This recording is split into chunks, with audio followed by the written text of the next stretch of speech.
Shocking twist at rest stop, cops handcuff black man, then discover he's their court judge.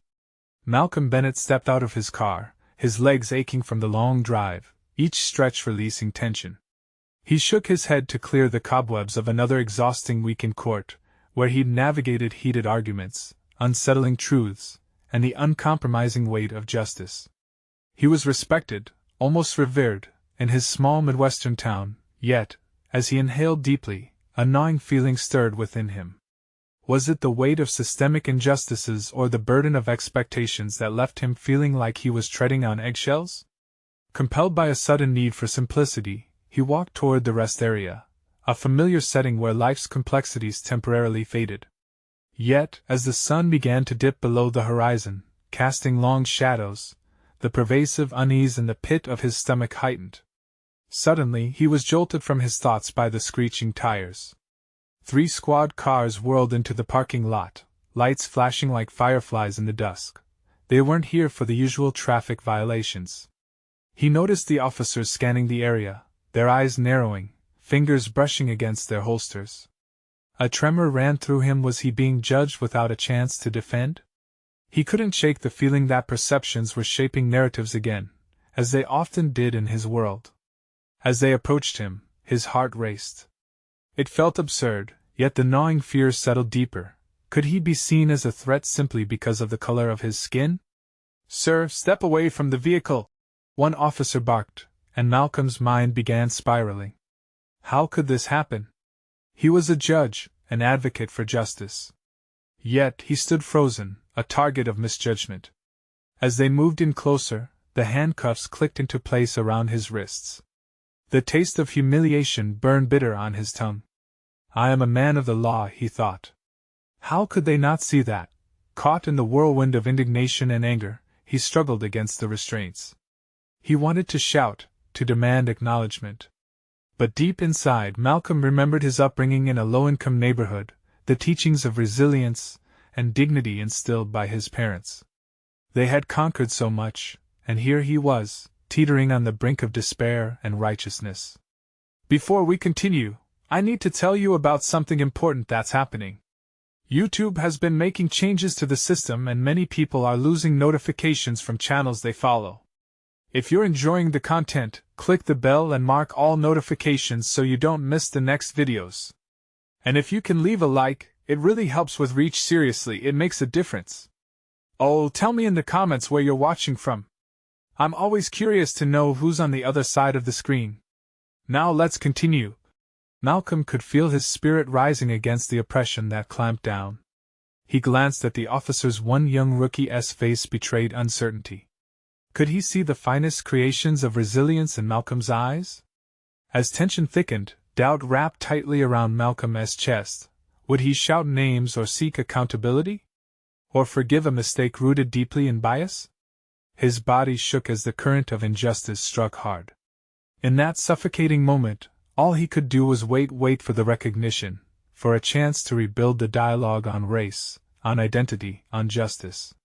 Yet, hanging in the air remained the question, would this encounter forge a path to change, or would it collapse under the weight of ignorance? Malcolm inhaled sharply as the cool evening air filled his lungs. The scent of asphalt mingled with something heavier, a cocktail of fear and doubt. Squinting against the bright lights of the squad cars, he replayed the scene in his mind, hoping for clarity amidst the chaos. The handcuffs, though restrained around his wrists, felt like chains of inadequacy shackling his identity as a judge. He had fought for justice in this community for years, yet, in that moment, his position felt utterly powerless. "Why are you doing this?" Malcolm finally managed to voice. His tone, steadied by both anger and disbelief, cut through the disarray. Could his question pierce through to the officers, awaken something within their unwavering logic? Yet, as he looked into their eyes, he saw only a mix of confusion and stubbornness, the very emblem of unrecognized biases. "Sir, just comply," one officer insisted, a hard edge in her voice. There was authority behind that voice, but Malcolm couldn't help but feel that authority stemmed from a deeply ingrained perception, one he had faced far too often.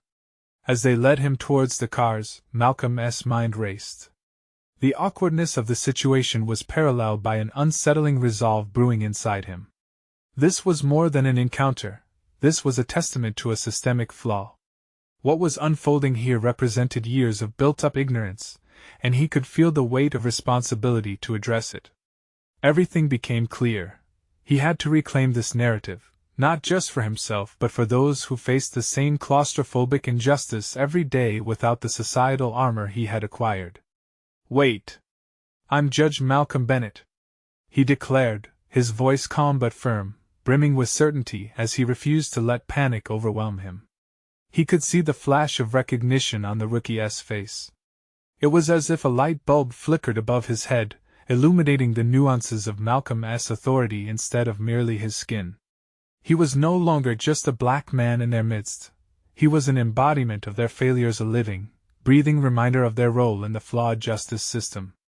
"Your badge may not be working here, but I am the law," he continued, summoning whatever stoic confidence remained within him. Would they listen to the man behind the title, or just the man before them? Inside his chest, determination bloomed, and with it, a plan began to form. It wasn't merely about regaining respect in this moment. It was about confronting the prejudices that took root in the very structures he once believed to be infallible. They needed to understand that mistakes were made, that justice wasn't blind, it could be painfully myopic. "Can we chat outside these handcuffs?" he suggested, tilting his head toward the rookie officer. Vision melded with purpose, a chance to break down barriers even in the most prejudiced places. The officer hesitated, fear and uncertainty dancing in his eyes. In that pivotal moment, he instinctively knew the stakes were much higher than his own personal freedom. "This isn't just me. You have an obligation to question. To learn." The air hung thick with tension as Malcolm held his breath, waiting for a sign that perhaps this chance could transform the encounter from a horizontal fall into an upright stance for change. But just as he began strategizing their next steps, trust, dialogue, confrontation, another officer chimed in. "We don't have time for games. You're under arrest." The weight of the words crashed down, the handcuffs felt heavier, the shadows longer. Despite the despair creeping in, a flicker of purpose ignited within him. What if he could turn this confrontation into a moment of awakening for them all? The moment had come to face not just their bias but his own notions of authority and justice. This conflict would redefine what it meant to be a judge in a world where justice didn't always prevail. As the officers resumed their grip, he tightened his resolve. The push for recognition had only begun. Tonight would be a night of reckoning if only they would hear him out. The harsh clang of the car door echoed in Malcolm's mind, amplifying the clash of chaos and realization. The interior of the patrol car, stark and cold, felt like a cage. As he sat in the back seat, hands restrained, he felt resentment bubbling within. How had it come to this? The weight of his title pressed against him, contrasting sharply with the indignity of his position. He gazed out the window, the blurs of flashing lights and distant street lamps casting alternating shadows over his face. Each flash seemed to pulsate with the memories of cases he'd presided over, the lives he had fought to protect, the justice he thought he was a guardian of. His thoughts turned inward, dissecting every legal argument, every passionate plea. Had he really made a difference? Or was he merely another cog in a broken system? In this moment of confinement, clarity surged through the conflicted thorns of his identity. Here sat a judge, yet stripped of authority, wearing the same chains as those he worked so hard to liberate. A sense of urgency gripped him. They would hear him out. It was not just his freedom at stake. It was the essence of justice, poured into the mold of their biases.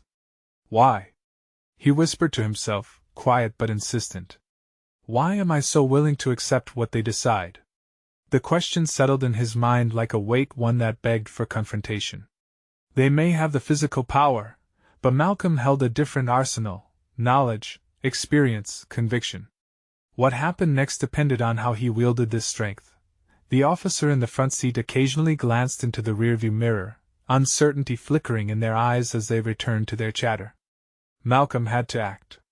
Waiting for a moment unbidden could shatter any semblance of understanding.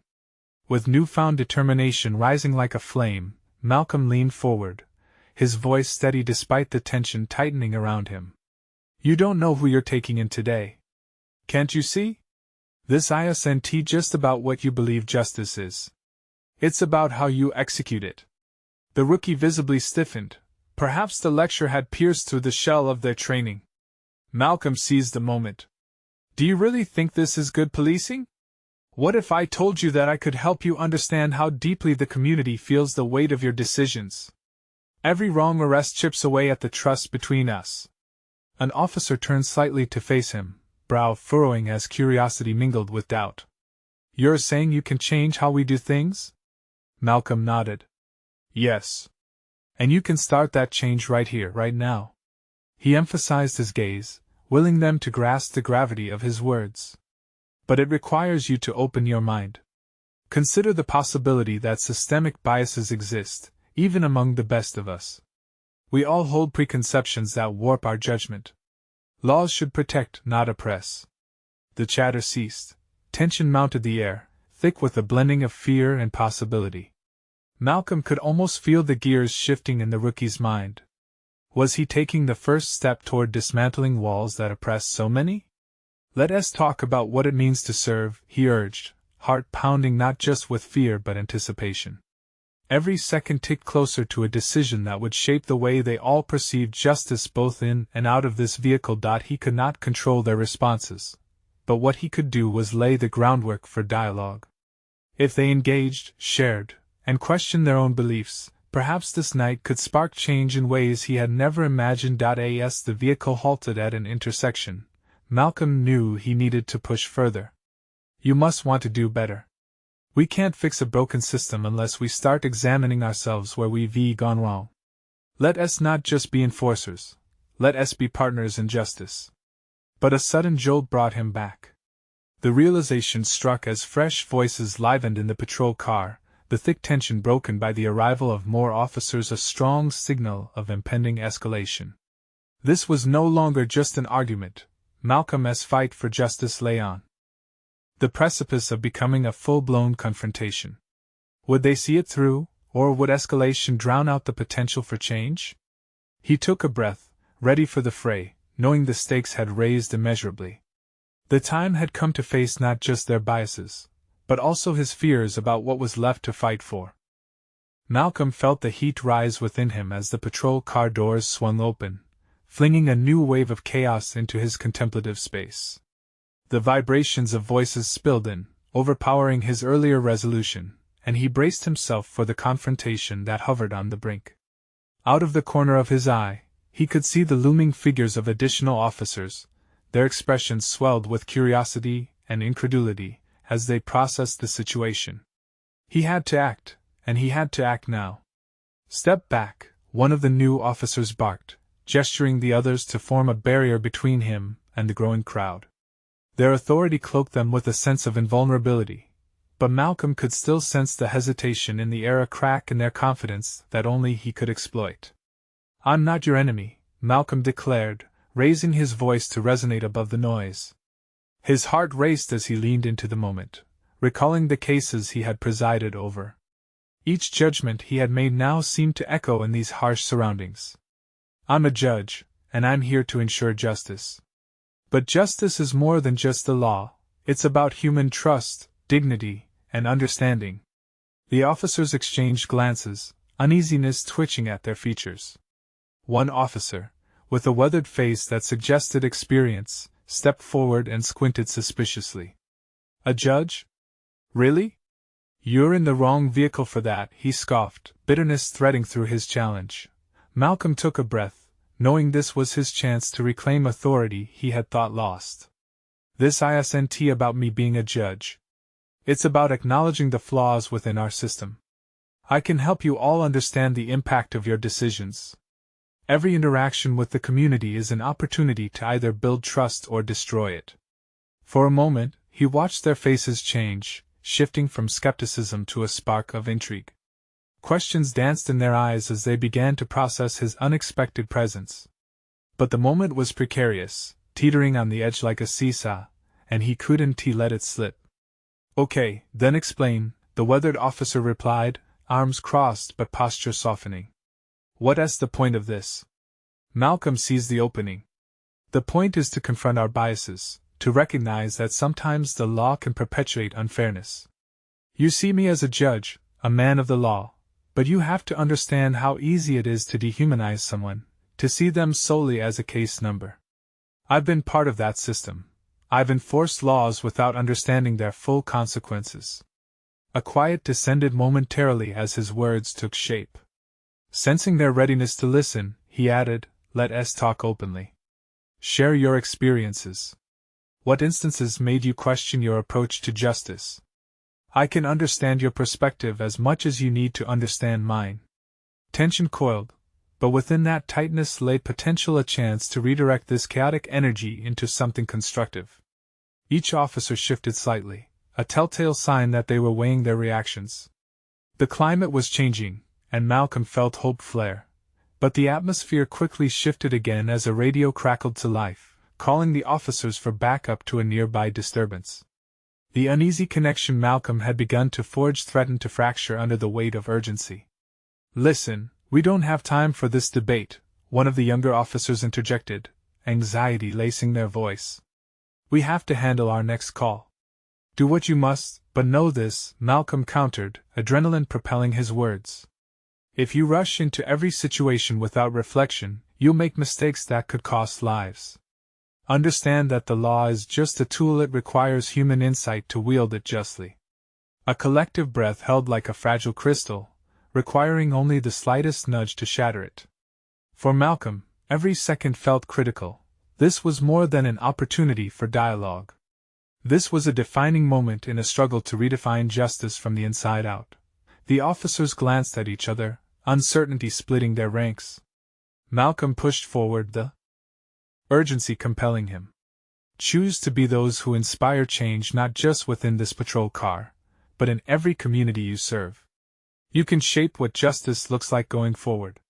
But just as the mood began to shift, the blaring lights from the cars outside intensified, illuminating more officers arriving with determined strides. The air thickened with palpable tension, and Malcolm could feel his heart race, every instinct inside urging him to prepare for the next wave of confrontation.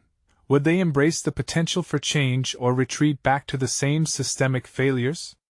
As he met their gazes, hopeful yet wary, he wondered if they truly understood the stakes. With every pulse of uncertainty, Malcolm braced himself. The moment had arrived to confront not just their biases but also the hard truths of his own existence within the judicial world. The clash of convictions hung heavy in the air, and he knew that each choice made in the next moments could either shatter or crystallize the fragile hope he had kindled. What truths would emerge from this high-stakes abyss? Malcolm's pulse quickened as he witnessed the additional officers step forward, their presence a physical manifestation of the heavy atmosphere. The initial moment of connection had begun to unravel, threatening to leave him isolated again, just a man without the influence he craved to wield. "Everyone, listen!" he declared, asserting his authority as he stepped closer, driven by an urgency he could no longer contain. The eagerness in the eyes of one officer caught his attention, a subtle glimmer of understanding igniting the hopes he had been trying to nurture. "What do you want us to do, Mr. Judge?" The weathered officer challenged, the skepticism still evident beneath a thin veneer of curiosity. Malcolm's mind raced. He was no stranger to authority, but standing here, amidst these officers, he was acutely aware that the weight of his title could easily be dismissed. "I want you to acknowledge that power is not without consequences. It's time to confront the decisions we make in the name of justice, how they ripple through lives," he responded, his resolve sharpening. As the younger officer squirmed with impatience, Malcolm recognized the signs of resistance. To sidestep it, he decided to share a personal experience, one he had kept buried under layers of professional decorum. "Years ago, I faced a case that changed everything for me. A young man, locked up for a crime he didn't commit. I sentenced him based on evidence lacking context. Understanding how many people were affected forced me to rethink my notion of justice." Open mouths and wide eyes began absorbing his story. The officers physically shifted, slowly lowering their guard. The visible tension eased as they began to contemplate the implications of his words. What is the true cost of the decisions we make in our roles? It exceeds the courtroom. It flows into the communities we are sworn to protect. Every action has a story, and sometimes those stories are the ones we fail to acknowledge. Malcolm's own revelation wrapped around him like a cloak, igniting his passion anew. They were still within the confines of duty, but he could sense the budding transformation, each officer slowly reconciling their experiences. The critical task ahead demanded a unified willingness to reassess motives deeply rooted in bias. The radio crackled again, reminding them of the urgency. Yet, it seemed to Malcolm that they were caught in a pause, a moment suspended between what was expected of them and what could be. When you're dispatched, remember, don't rush in with force, but with understanding, he urged, focusing on the remaining moments. Justice isn't just about the law, it's about recognizing our humanity in one another. You have the power to shape a different future. Become the officers who defend the dignity of those you encounter, and perhaps you'll experience the legitimacy of the very justice you wield. The radios buzzed again, drawing the officer's attention reluctantly away from him. Each exchange of glances signified a deepening contemplation. Before they retreated fully, Malcolm stepped closer to the weathered officer. Think of the young man who was wronged because no one bothered to consider the context of his life. Don't let that happen on your watch. And with that, the officers moved to their vehicles, leaving Malcolm standing in the dim light, feeling both invigorated and vulnerable. Doubt mingled with confidence as he contemplated not just the immediate impact of his words but his broader ambitions. Could he truly influence the system from the outside? Could he reignite the passion to enact real change despite the boundaries of his position? It was now clear to Malcolm that this moment was merely the beginning of a deeper journey into understanding himself not just as a judge, but as a person willing to challenge preconceived notions of justice. As the officers sped away, urgency returned to Malcolm's heart. What did this encounter mean for his future? Would he remain within the confines of the institutional framework that once consumed him, or could he forge a new path alongside those willing to think differently? He inhaled sharply, feeling propelled toward his next move in a labyrinth of moral ambiguity. The road ahead was uncertain, but the stakes felt real. Malcolm was ready to explore how far he could go to bridge the gap between authority and empathy. Little did he know, the real confrontation had yet to begin, one that would test the very fiber of his dedication to justice. Malcolm stood alone in the dimming light, his mind racing with the implications of his encounter. The officer's expressions lingered in his memory, a mix of curiosity and skepticism that represented both an opportunity and a challenge. It was clear that breaking through their ingrained perceptions would not be easy, but he felt a flicker of hope. This nervous anticipation fueled his next steps. With a determined stride, he decided to head to the courthouse. The sun had nearly disappeared behind the horizon, cloaking everything in a soft shade of purple. As he walked, he couldn't shake the feeling that he was entering uncharted territory. How could he instigate change if he felt like a solitary figure standing against a vast network of authority? The uniformed officers had stirred something in him, a desire to confront the uncomfortable truths not only in their department but within himself. Once at the courthouse, Malcolm sought the relative solitude of his chambers. The familiar smell of old books and polished wood felt soothing. He sank into his chair, staring blankly at the stacks of files sprawling across his desk. Each case represented an individual, a life impacted by the institution he served. How many stories had he overlooked while ensuring the rigid application of law? His pulse quickened as the weight of responsibility settled over him. An epiphany struck, a realization that would demand his immediate action. Malcolm could only advocate for change by making it personal, shifting from detached officiating to empathetic involvement. He needed to reconnect with the humanity behind the cases on his desk. Could he risk a shift in priorities, a departure from tradition that didn't compromise justice but celebrated its essence? Determined, he rifled through the files until he found one that had long troubled him, a case involving a young, black defendant who had drawn a harsh sentence for minor infractions. The more he read, the more the stagnation of the system overwhelmed him. A smattering of names, biases embedded in each report, slowly unraveled the narrative. This young man had been dismissed as just another statistic. Was Malcolm's initial judgment clouded by the societal biases he had never confronted? As he leaned back in his chair, he wrestled with the uncomfortable truth.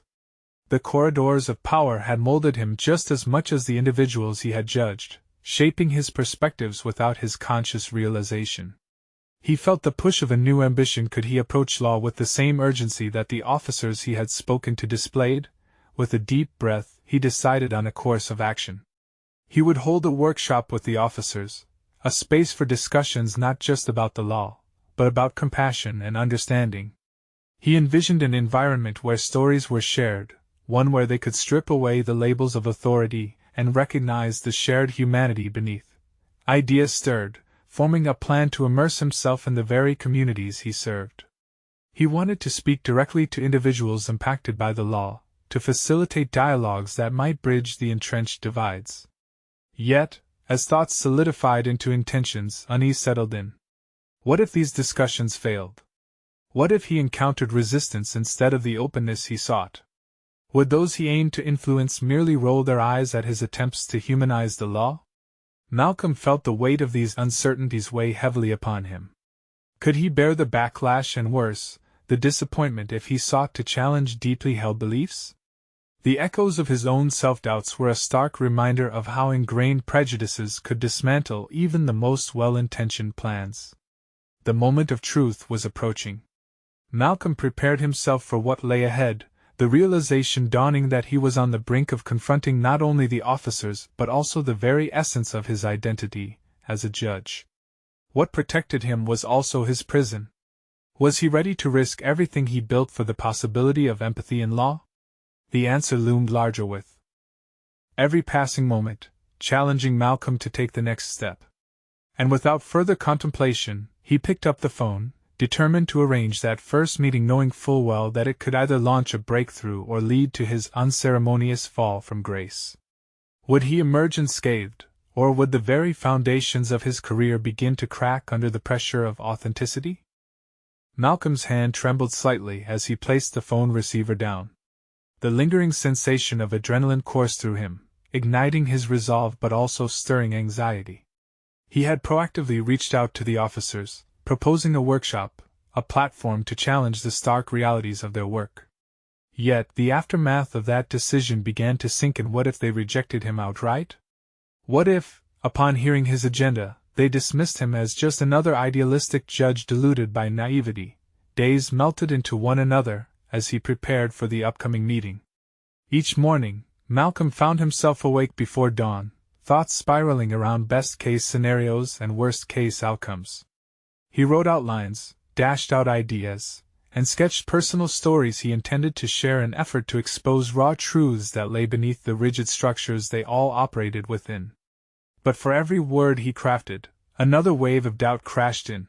Just the day before the workshop, he sat in his office, filled with trepidation as he reviewed a case file about a young woman who had navigated the justice system as a victim only to become tangled within it as a defendant. Her story echoed in his mind how she'd felt trapped by limitations, misunderstood by the very people sworn to protect her. Could sharing such cases foster understanding? Or would he merely open the floodgates to skepticism and defensiveness from the officers?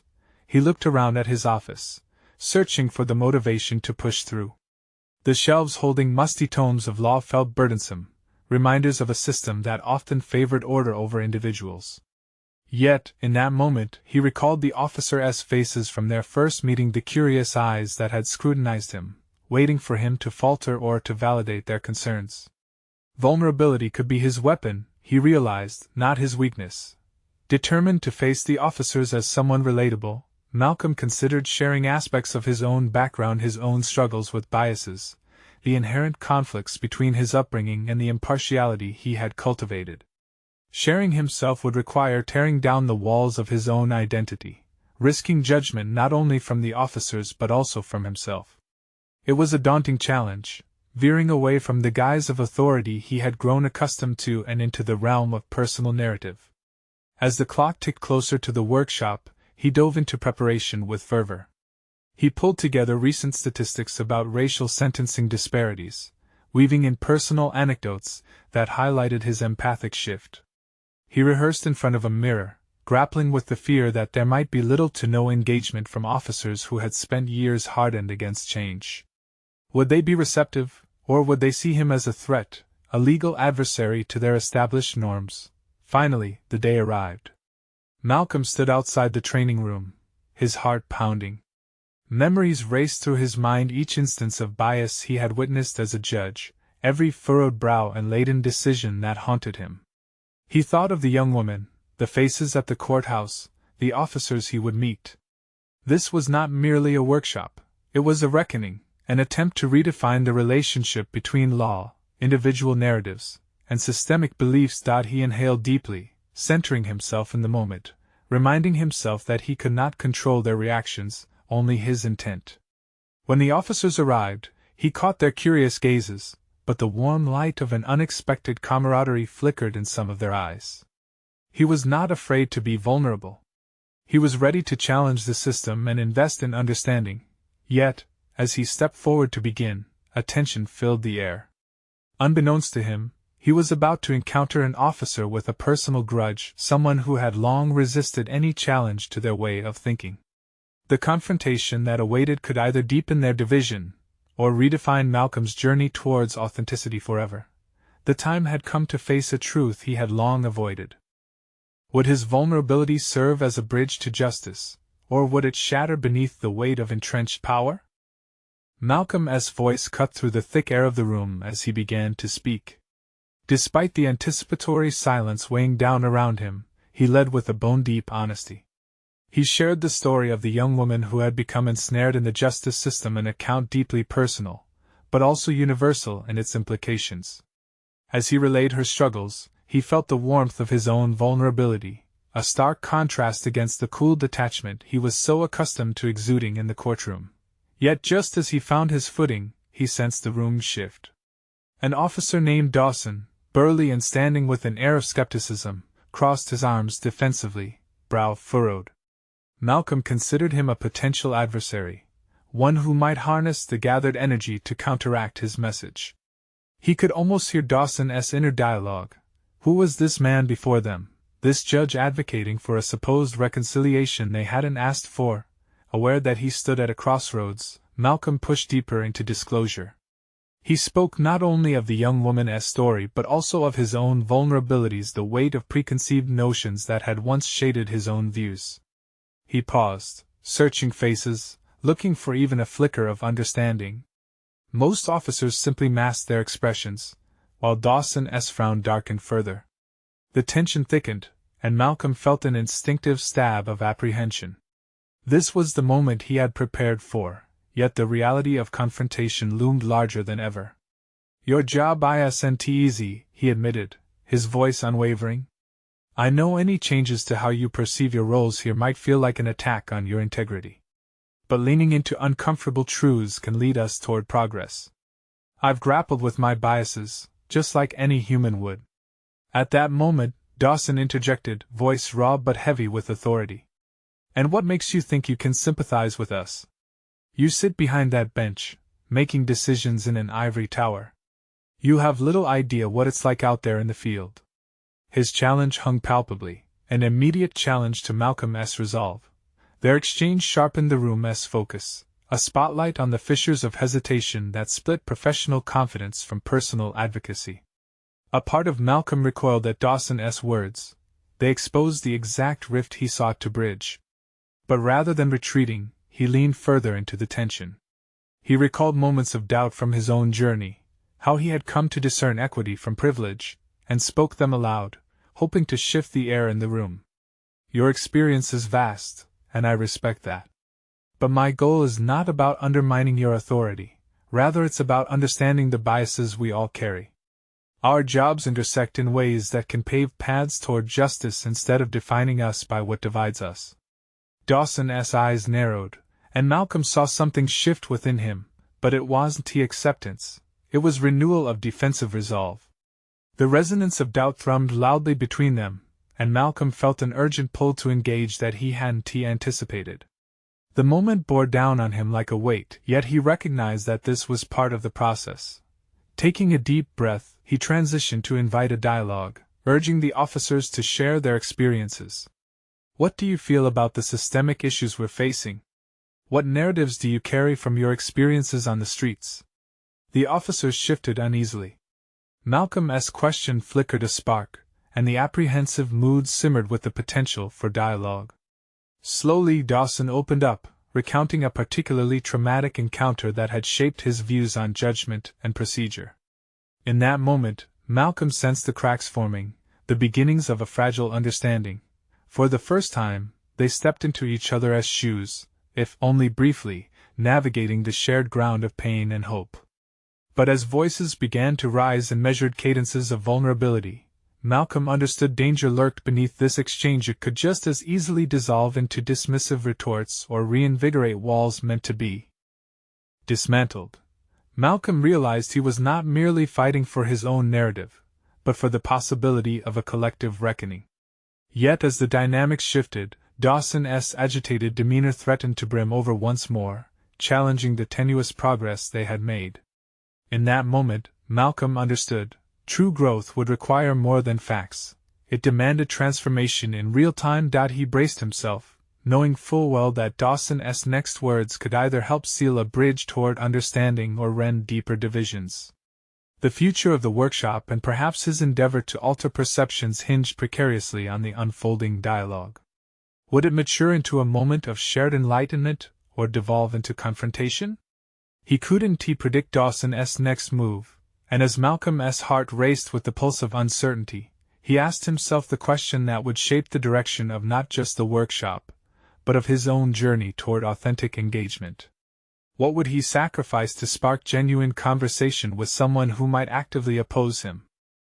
Malcolm's mind raced, the chill of Dawson's interjections still reverberating in the air like a low, ominous hum. He felt suspended in that moment, balanced between the certainty of his belief in dialogue and the uncertainty of how Dawson would choose to respond next. The atmosphere grew thick with anticipation, and it was painfully clear that a single misstep could undo everything he had worked for.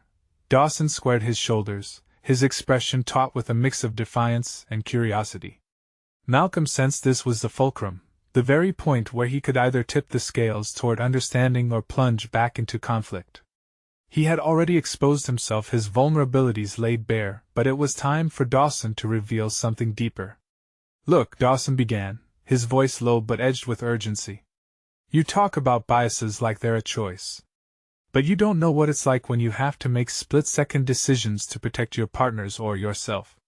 You're up there passing judgment on people without standing where we do." Malcolm felt a ripple of familiarity. This was the same fight he had battled within himself, a reflection of the agonizing duality of justice and perception. "Maybe I don't know," Malcolm shot back, surprised at the steadiness of his tone. He could feel his pulse quicken. "But I know that biases shape our decisions in ways we don't realize, not just yours, but mine as well. Decisions you make in those split seconds rest upon layers of experience and preconceived notions. What if you could step out of your own skin for just a moment?" Dawson frowned, the frown tugging at a deeper, buried frustration. Malcolm saw the shift, a flicker of reflection battling against the rigidity of armor Dawson had worn. But what came next surprised him. "Fine," Dawson said, his voice heavy with resignation. "Let us assume your way is right. How do you deal with the backlash?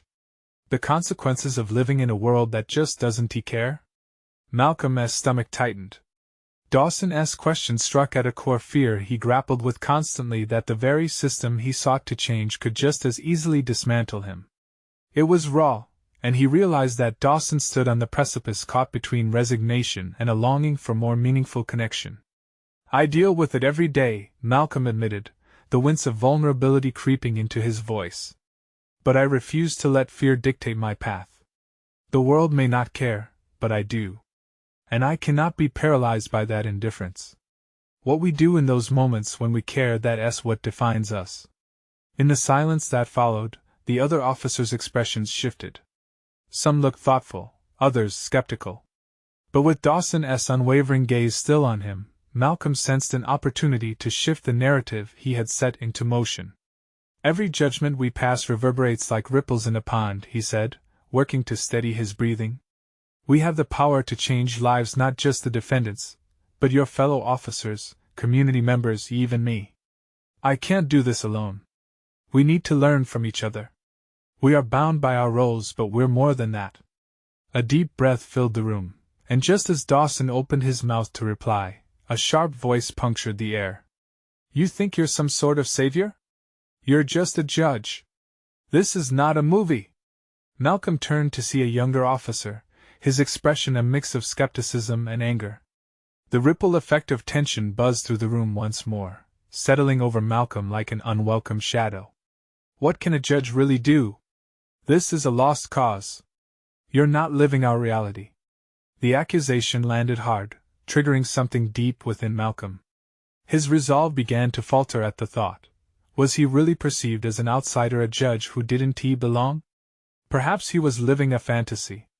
His heart pounded harder now, questioning if all these ambitions for change were truly worth the cost. Nobody said it would be easy, Malcolm replied, a resolute edge creeping in despite the anxiety welling inside. But I've embarked on this journey, and if I can meet opposition, so can you.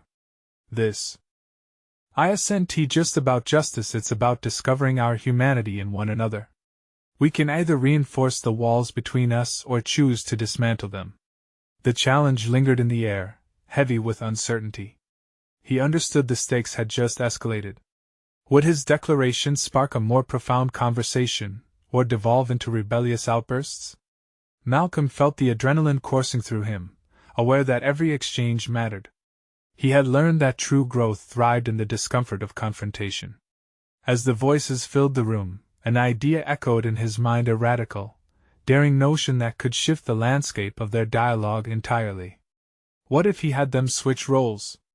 What if every officer felt the weight of a judge's decisions as they stepped into his shoes? The thought ignited something within him, and Malcolm realized the next chapter of this unfolding narrative was about to commence. After all, sacrifice was essential for growth, and he was ready to push the boundaries. Let us make a challenge, he proposed, embracing the lump in his throat.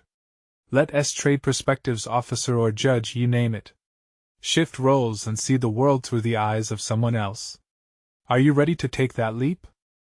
The room hummed with murmurs and cautious gazes as Malcolm's proposition hung in the air like a promise waiting to be fulfilled. It was raw and daring, inviting those present to engage with the complex realities of their roles. The silence was palpable as officers exchanged looks, grappling with the unexpected nature of the task. After a moment filled with uncertainty, Dawson leaned forward. You really think that will change anything? There was a challenge in his voice, but beneath it, Malcolm sensed a flicker of intrigue. The other officers shifted, some nodding slightly while others remained skeptical. Just as hesitation loomed, an unexpected voice piped up from the back of the room. Why not? Let us see what it feels like. The support sparked a wave of momentum.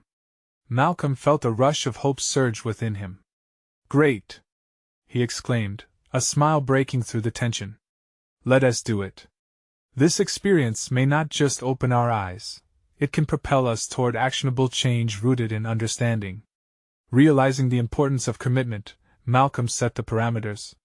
They would role-play scenarios based on real cases he had presided over, exploring the burdens of judgment on both sides, the officer S and the judge S.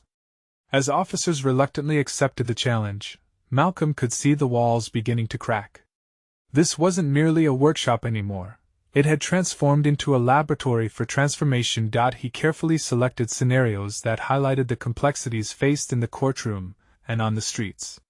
Each officer would step into another's shoes, while Malcolm facilitated the conversation, ensuring empathy guided their interactions. They would feel the intricacies of judgment firsthand and witness the rippling effects of their decisions. The process unfolded with an intensity that caught Malcolm off guard. As officers took turns portraying defendants and judges alike, raw emotions simmered beneath the surface. Dawson, now portraying a defendant facing a harsh sentence for a crime he didn't commit, stumbled through the emotional weight of being judged. Malcolm noticed the tension in Dawson's shoulders as he articulated what it felt like to stand in the courtroom, stripped bare of dignity, facing a seemingly unyielding figure on the bench. The room buzzed with heavy contemplation. Malcolm could feel the shift taking root among the officers. They weren't merely acting, they were accessing empathy in ways they had never before considered. Exchange after exchange deepened their understanding. Even the once cynical officer who had scoffed at him began to evolve, grappling with newfound awareness.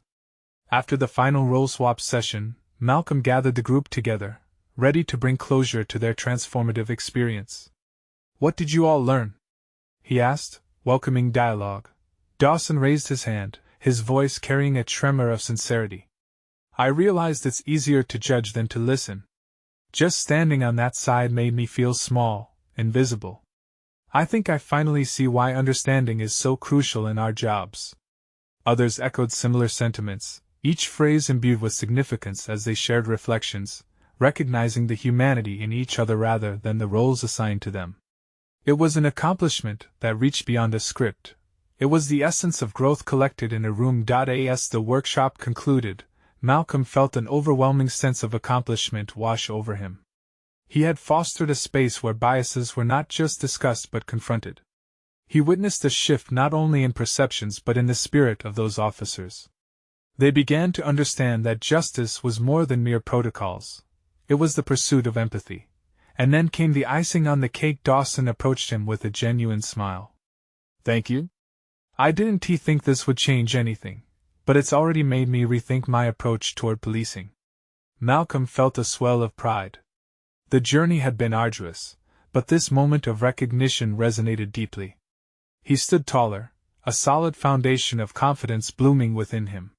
He was no longer just a judge. Disconnected from the community and its implications, he had become an agent of change, a mediator forging connections among disparate perspectives. In that moment, he finally understood that true achievement resided not solely in a title but in one's ability to catalyze understanding and transformation. He had taken a leap, had confronted his own biases and empowered others to do the same. As he watched the officers leave with renewed resolve and camaraderie, Malcolm felt a profound shift within himself. The heavy chains of insecurities and systemic beliefs fell away, replaced by a palpable sense of purpose. He had not only reclaimed his narrative but had set a foundation for deeper dialogue, a path toward genuine empathy and justice. This was the moment he had been waiting for. It marked the beginning of newfound relationships, a commitment to accountability, and a pledge to reshape the community he served. The journey was just beginning, but he was ready to lead it with an unwavering spirit. Now is the moment to embrace this journey with Malcolm. Don't miss out.